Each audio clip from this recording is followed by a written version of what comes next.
They say the air around the old Waverly estate still smells sweet, a sweetness that doesn't belong to nature. It clings to the magnolia trees like an invisible ghost, rising from the cracked stone foundations whenever the rain touches them. The locals call it the widow's perfume. They swear it's older than memory, older than decay itself. Long after the house collapsed into ruin, people passing along the dirt road at dusk began to notice it. A fragrance so alluring, so unnaturally persistent, it made even the most skeptical pause. It wasn't the scent of flowers, nor of rot. It was something between the two. The faint, seductive trace of Camilla Waverly's obsession.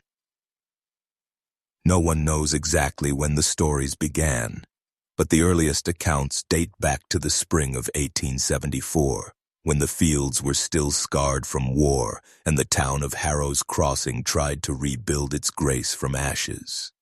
The Waverlys had once been the pride of Georgia, a family of means, refinement, and quiet power.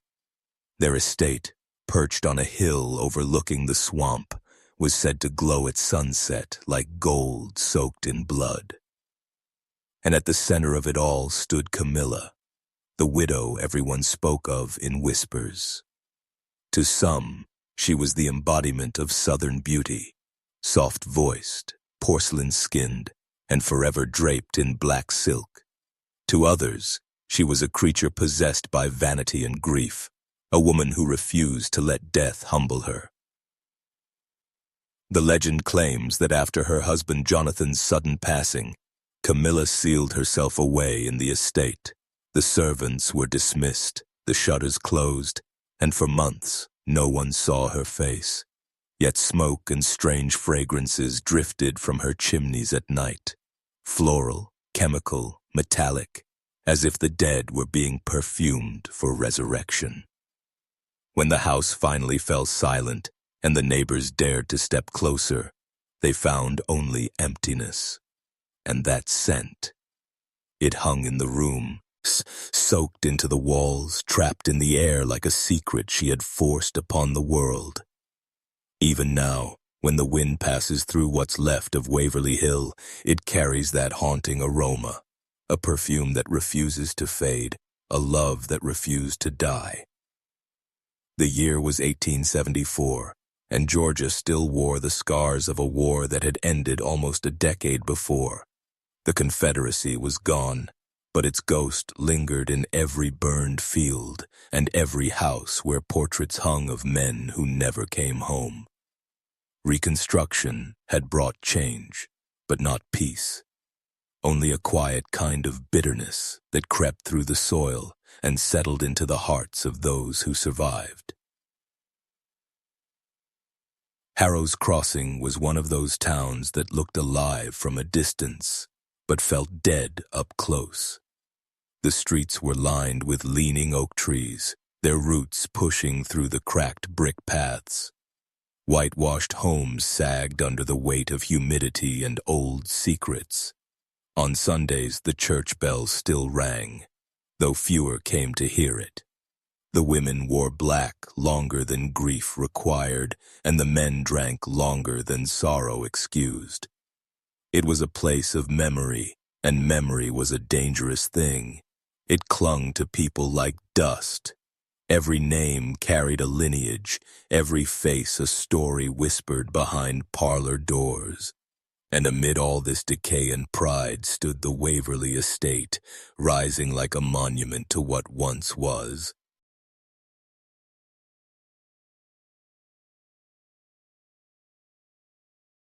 The house itself loomed over the marshlands, 3 stories of pale stone and carved balconies surrounded by dying magnolias that refused to bloom. Built before the war by Camilla's father-in-law, it had been both a home and a symbol. Wealth surviving chaos, refinement surviving ruin. But by 1874, it was a shadow of its former self, its columns cracked, its windows clouded with dust, its gardens overtaken by vines that seemed to move on their own when the moonlight touched them. The Waverleys were old Southern stock, merchants turned landowners, known for their charm and their secrecy. But when Jonathan Waverly died suddenly that spring, something in the balance of the town shifted. The gates of the estate closed, the servants vanished, and the once bright house fell into silence. For the people of Harrow's Crossing, that silence was louder than any morning bell. They watched the hill from afar, whispering of curses and broken promises. They said the Waverly name had finally met the punishment it had long avoided. But none of them could have imagined what Camilla was doing inside that house, or how her grief would stain the air of Georgia for generations to come. Camilla Waverly was not born into the Waverly name. She married into it. She came from a family of fading prestige, the Duval line, once whispered about for their beauty, their manner, and their skill at pretending everything was fine, even as their fortune rotted beneath the surface. She grew up in parlors that smelled of lavender and rotting wood, taught to smile without revealing the weight of ruin. From a young age, Camilla was the kind of woman who turned heads when she entered a room, not because of her beauty alone, though her pale complexion and coal-black hair did catch the light in unsettling ways, but because she carried herself like someone who believed she belonged to another world. She walked as though she were floating, spoke in careful, syrupy sentences, and never once raised her voice. When she married Jonathan Waverly, the town called it a perfect match. He was the last heir to the Waverly fortune, and she was the embodiment of the Southern Gothic ideal, grace, poise, and silence. But beneath the silk and lace, Camilla had a hunger, not for money, but for control, the kind of control that only came from owning what others feared to lose. Neighbors would later remember how she never let Jonathan out of her sight, how her gloved hand always rested on his arm, almost possessively, how she pressed a handkerchief soaked in perfume to her lips whenever she felt overwhelmed, breathing in her own scent like a lifeline. Some said she was fragile. Others said she was dangerous. Camilla was obsessed with beauty, the kind that doesn't fade with age or death. She collected delicate things, dried roses preserved in wax, portraits of the dead with painted-on blush, lockets containing strands of hair from loved ones. She believed love should be visible, tangible, eternal. So when Jonathan fell ill and died that spring, her world did not shatter. It calcified. She did not weep in public, nor collapse in the church pews like other widows. Instead, she closed the heavy doors of the Waverly estate and locked herself inside, as if she had been waiting her entire life for this moment, a chance to keep him forever. In the weeks that followed, the people of Harrow's Crossing stopped calling her a grieving widow. They started calling her something else, something they didn't dare say above a whisper. Jonathan Waverly was a man made of precision, the kind who believed that order was the cure for chaos. In photographs that survive him, his expression never changed. A faint, unreadable smile beneath a perfectly trimmed mustache, eyes that seemed to measure whoever looked back. He had inherited his father's estate and his grandfather's reputation for discipline. What he lacked was warmth. To the townspeople of Harrow's Crossing, Jonathan was respectable, perhaps too respectable. He spoke softly, dressed impeccably, and never lost his composure, even at funerals. But those who worked under him at the family's distillery said he ruled with a kind of distant cruelty, the kind that disguised itself as calm instruction. He could tell you to ruin a man's life, one former worker said, and make it sound like a compliment. His pride was the Waverly Perfume Works, a small distillery built on the back edge of the estate. Unlike the usual trade of cotton and spirits, Jonathan specialized in extracting fragrance from rare southern blooms, magnolia, wisteria, gardenia, combining them with imported oils from France. He called it alchemy for the living. To him, scent wasn't just luxury, it was a form of control. If you could make a person remember you by smell alone, he once told a visiting merchant, then you've owned a part of them forever. Camilla was fascinated by this side of him. The precision, the discipline, the quiet obsession with preservation. Their marriage, in its early days, was less about love and more about reflection. She saw in him what she wanted to be, composed, enduring, eternal. But Jonathan's affection was measured, rationed like perfume from a crystal vial. He treated his wife as he treated his formulas, with care, but without passion. And so, while he spent his days perfecting distillations, Camilla spent hers watching him work, studying the way he scent filled the air, how vapor could capture something invisible and make it last. When he died suddenly in early 1874, the cause whispered to be fever, though some hinted at poison. The town mourned his fortune, not his soul. Camilla, however, did not seem to mourn at all. She looked at his coffin as though it were unfinished business, not a final goodbye. To her, Jonathan wasn't gone. He had merely changed form, and she would find a way to make him stay. When Jonathan Waverly was lowered into his coffin, the sky over Harrow's crossing turned a color between rust and wine, the shade of southern dusk that never quite fades to black. The service was brief, attended mostly by business partners and distant cousins. Camilla stood motionless at the front, her gloved hands clasped around a single white magnolia.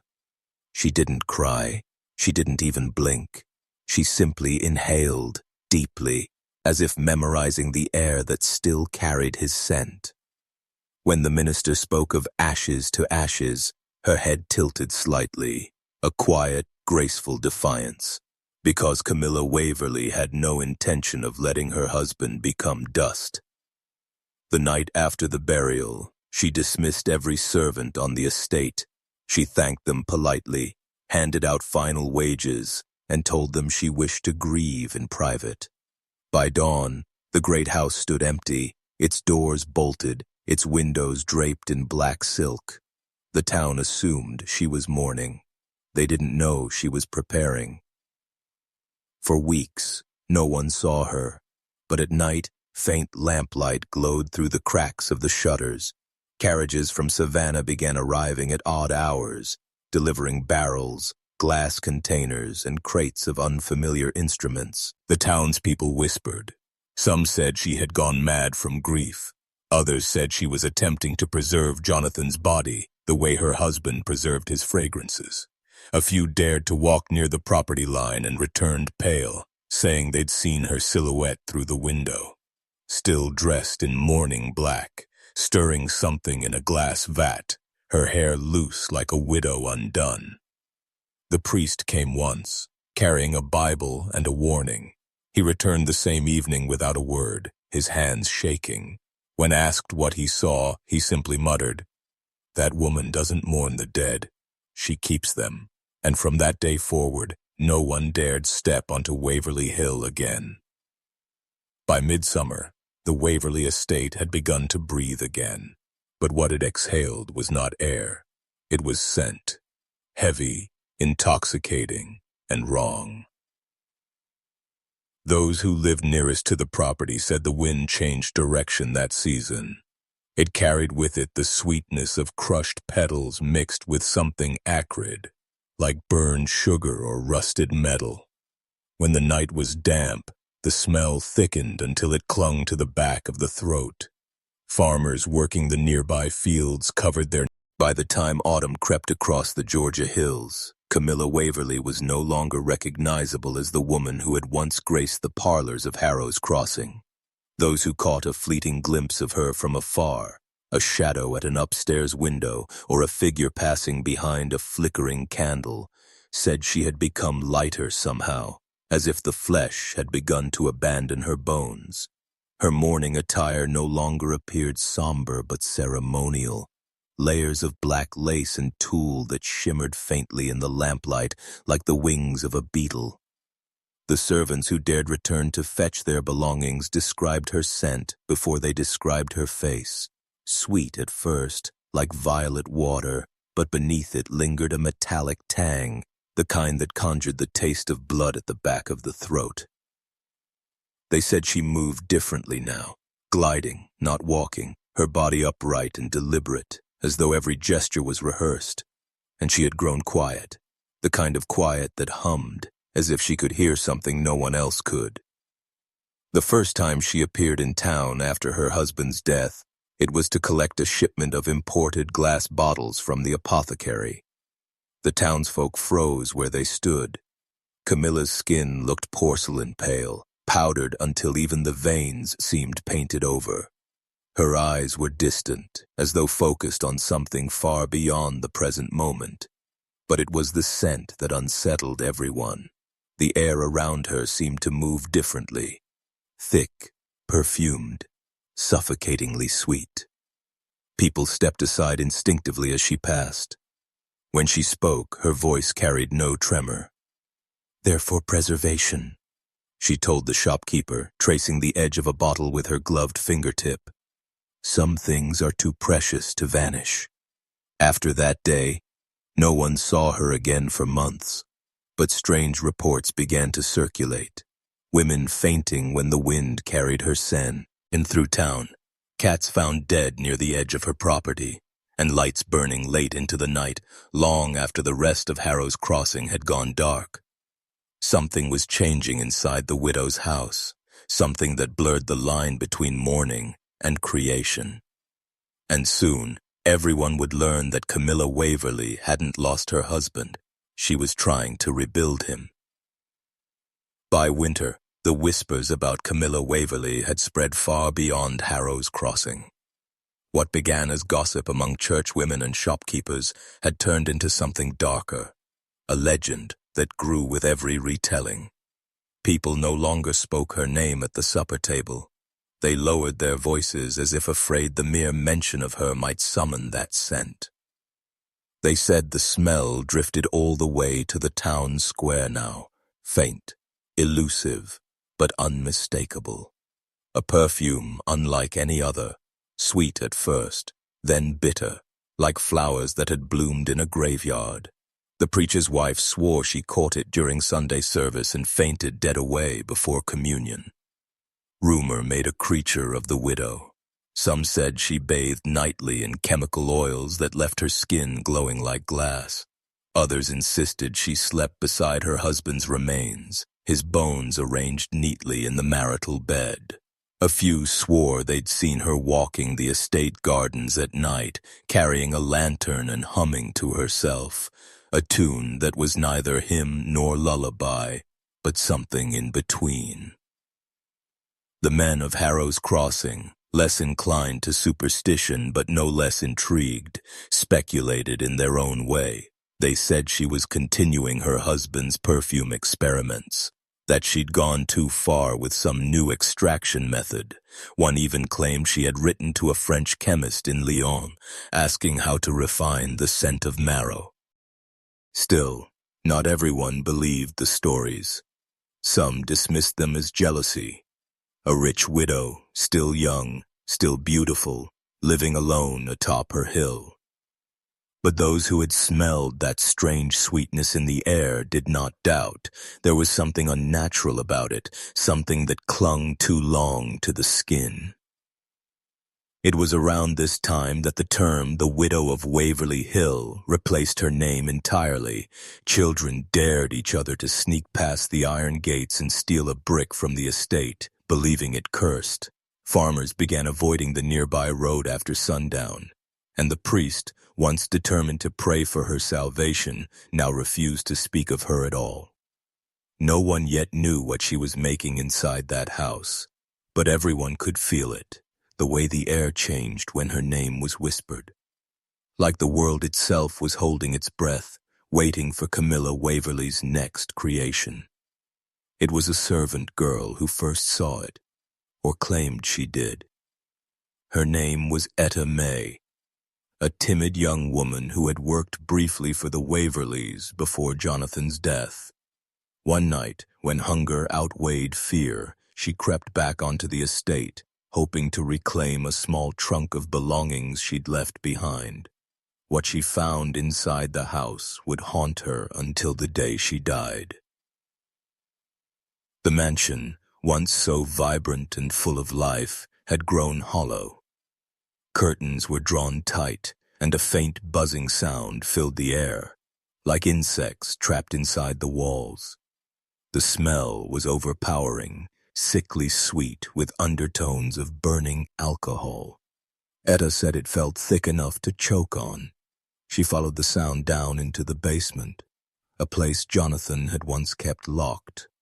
The door stood open now, and warm light pulsed from below.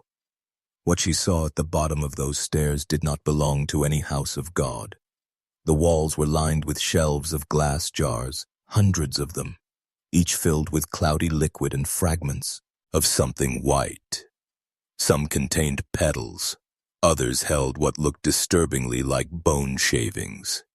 On a central table sat a large copper still, the kind used in perfumery, but blackened with residue.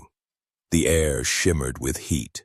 Beside the apparatus were scattered papers covered in Jonathan's handwriting, with new notes scribbled over in Camilla's elegant scrawl. And then there were the bottles, rows of them, small and black, labeled in gold ink. Eternelle. Etta swore she saw Camilla herself standing near the still, dressed entirely in white this time, her hands bare, stirring something that hissed and steamed. Her hair hung loose, her lips slightly parted as she murmured to herself, "He's almost ready." The girl ran. She didn't stop running until she reached the marsh road, her lungs burning, her mind reeling with what she'd seen. By morning, she had packed what little she owned and left town entirely. But before she did, she told one person, the laundress at the general store. By dusk, the entire town knew. And for the first time, the people of Harrow's Crossing stopped wondering if the stories were true. They began to wonder how many more bottles Camilla Waverly had already made. By early spring of 1875, whispers of Camilla Waverly's perfume had spread far beyond Harrow's Crossing. No one dared buy it openly, yet the bottles found their way into town all the same. Tucked inside carriages, left at doorsteps, exchanged in silence among women whose grief had soured into obsession. It was called Eternelle. No label bore Camilla's name, only the single word written in curling gold script on black glass. Those who opened it described a fragrance that defied language, soft and floral at first, then heavy, almost metallic. It clung to the skin like memory itself. Some said it made them dream of their dead, not as ghosts, but as if they were standing just behind them, breathing against their neck. The first bottle appeared in the home of Mrs. Hollis, a widow of 40 who had lost her husband to fever 2 years prior. Within a week, she began wearing the scent constantly. Neighbors noticed she stopped attending church. She started talking to herself on her porch at dusk, as if in conversation with someone unseen. A month later, she was found sitting upright in her chair, eyes open, her pulse gone, a faint trace of Eternelle still lingering in the air around her. Despite the rumors, more bottles appeared. One woman swore the perfume was divine, saying it made her feel closer to heaven. Another claimed it eased her morning dreams. A third said it smelled of her husband's skin, exactly as it had the day before he died. Each story deepened the town's fascination and terror. Camilla never came to town again. The deliveries were handled by a single carriage driver, an old man who refused to meet anyone's eyes. He said nothing except that the widow was perfecting the blend. Behind the sealed gates of Waverly Hill, the chimneys continued to smoke. At night, the faint scent of Eternelle drifted over the marshes, coating the air with a sweetness that no wind could scatter. To some, it was perfume. To others, it was proof that Camilla Waverly had done what no chemist, no alchemist, no grieving soul had ever dared. She had bottled the essence of a man who refused to rot. The first deaths were easy to dismiss. Old age, frail hearts, the heat of the Georgia spring, the sort of things that took people quietly in those days. But soon, too many of the dead shared the same story. A widow who couldn't let go, and a bottle of Eternelle sitting half empty on her vanity. Within 3 months, 6 women in Harrow's Crossing had died mysteriously. Each was found in her parlor or bedroom, dressed immaculately, eyes open, faces serene. No sign of struggle, no trace of poison in the blood. Only that same clinging scent, sweet, metallic, and unnervingly alive. The doctor, old Dr. Winslow, tried to rationalize it. He said the perfume contained narcotics, perhaps laudanum or ether, absorbed through the skin, but when he tested it, the results were unlike anything he'd seen. "There's something organic in it," he said quietly, "something that shouldn't be there." That word, organic, spread faster than the scent itself. Suddenly, every whisper in town carried a sharper edge. People said the perfume wasn't made from flowers at all. They said the widow had found a way to extract essence from the human body. Bone, blood, marrow. Some swore it was Jonathan Waverly himself, reduced and reworked into liquid devotion. Others believed every bottle contained a trace of someone else, that Camilla had begun expanding her formula. The deaths continued. A schoolteacher from Savannah, a merchant's wife from Augusta, a young girl who'd stolen a bottle from her mother's drawer. Each passing added another layer to the legend, until no one could separate the perfume's beauty from its curse. When the wind turned that summer, the scent began to creep into the town again, faint, ghostly, as though it were watching from the trees. The people sealed their windows, burned sage, prayed. But prayers wilted in the heat, and the fear deepened. For the first time, the sheriff rode up to Waverly Hill. He knocked once, twice, 3 times. No answer. Yet from behind the door came a woman's voice, calm, melodic, and distant. "Love never kills," she said. "It only changes form." And when he turned to leave, he could swear he heard Jonathan's laughter echo softly from somewhere within the house. By late summer of 1874, Harrow's Crossing no longer smelled like honeysuckle and earth. It reeked of fear, and that faint, sickly sweetness that no wind could carry away. When the law failed to act, the town turned to the church. Reverend Elijah Moore, a man known for his calm voice and fiery sermons, declared that the widow's perfume was a vial of the devil's tears. On a sweltering Sunday morning, the Reverend stood before his trembling congregation and announced what had to be done.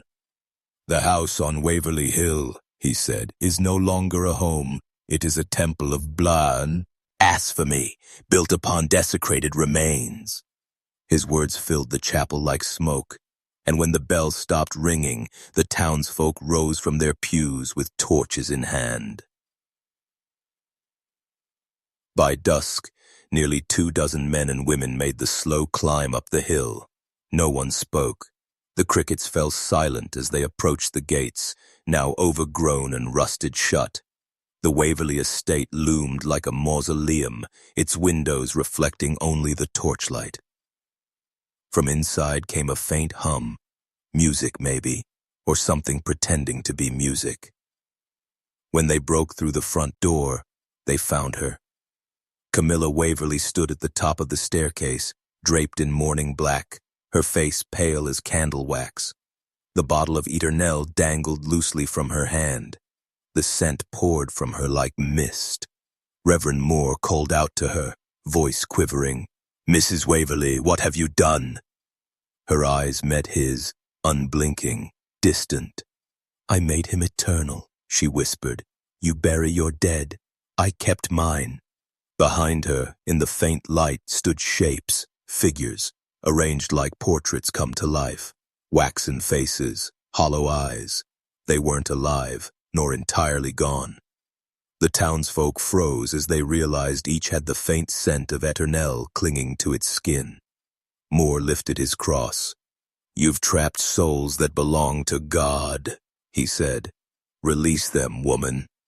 Camilla smiled faintly, as though the Reverend had missed the point entirely. "God?" she said. The next morning, Harrow's crossing awoke to silence.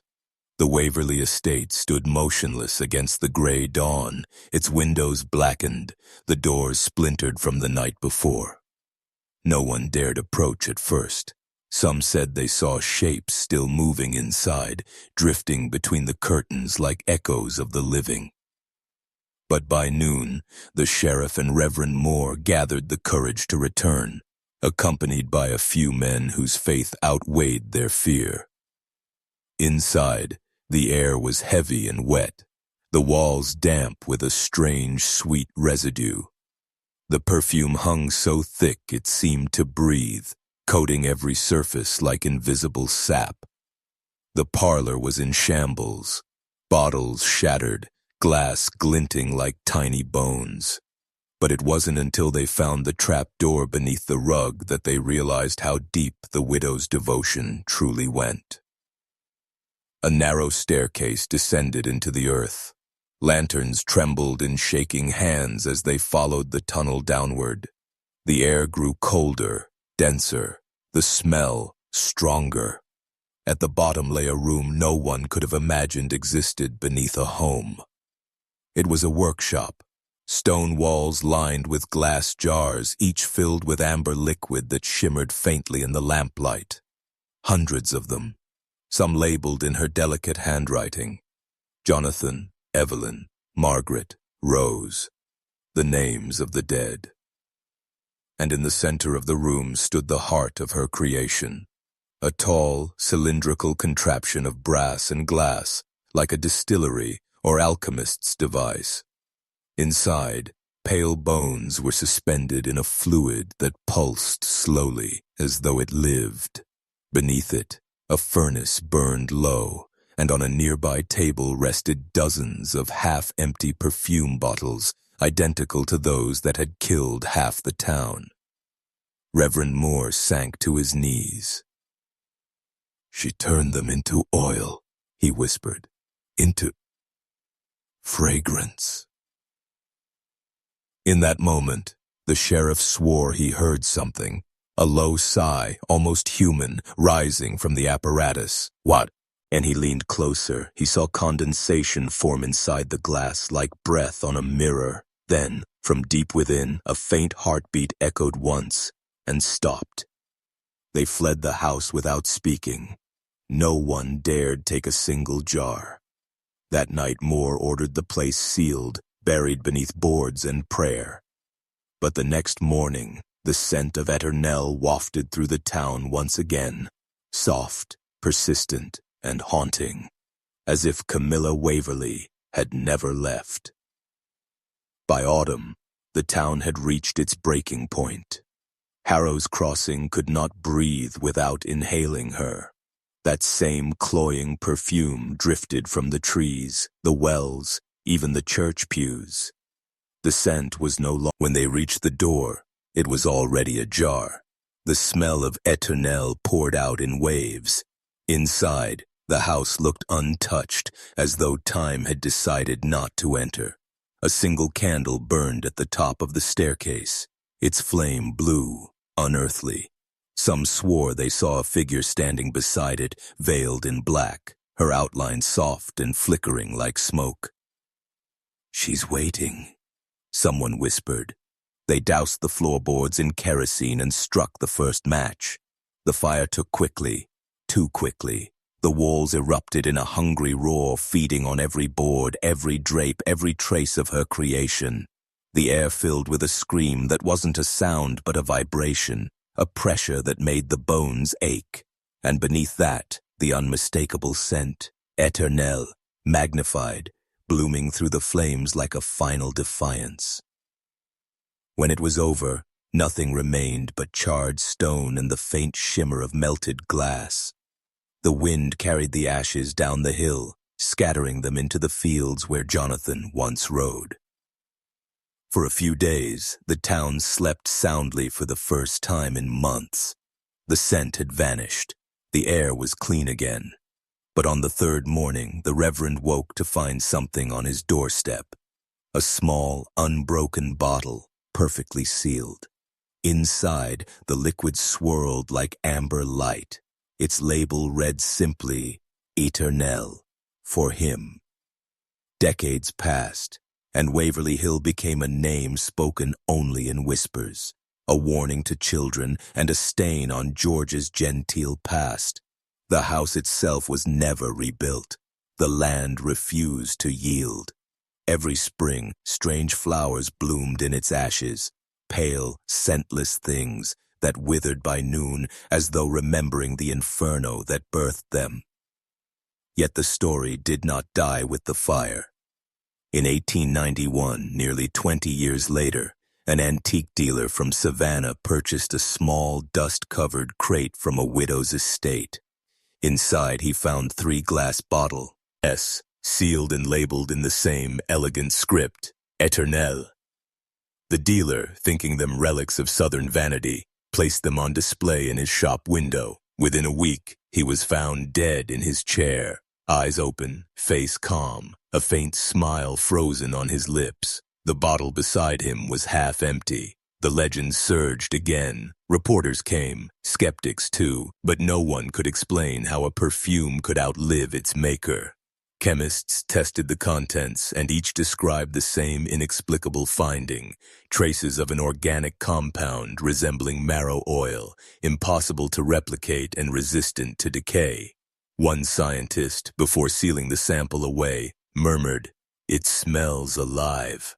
Over the years, the bottles disappeared into private collections.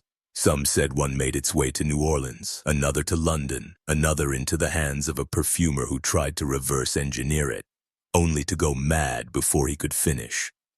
Every few decades, a newspaper somewhere would print a familiar headline: "Mystery Death Linked to Victorian Perfume."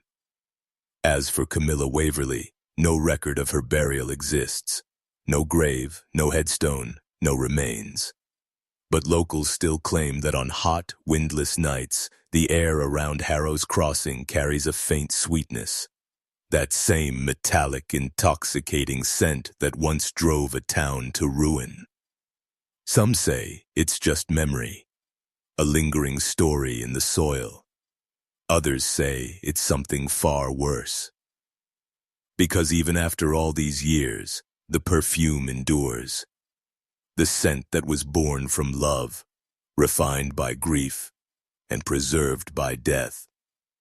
And if you ever come across a bottle marked Eternelle, experts say there's only one thing you should do.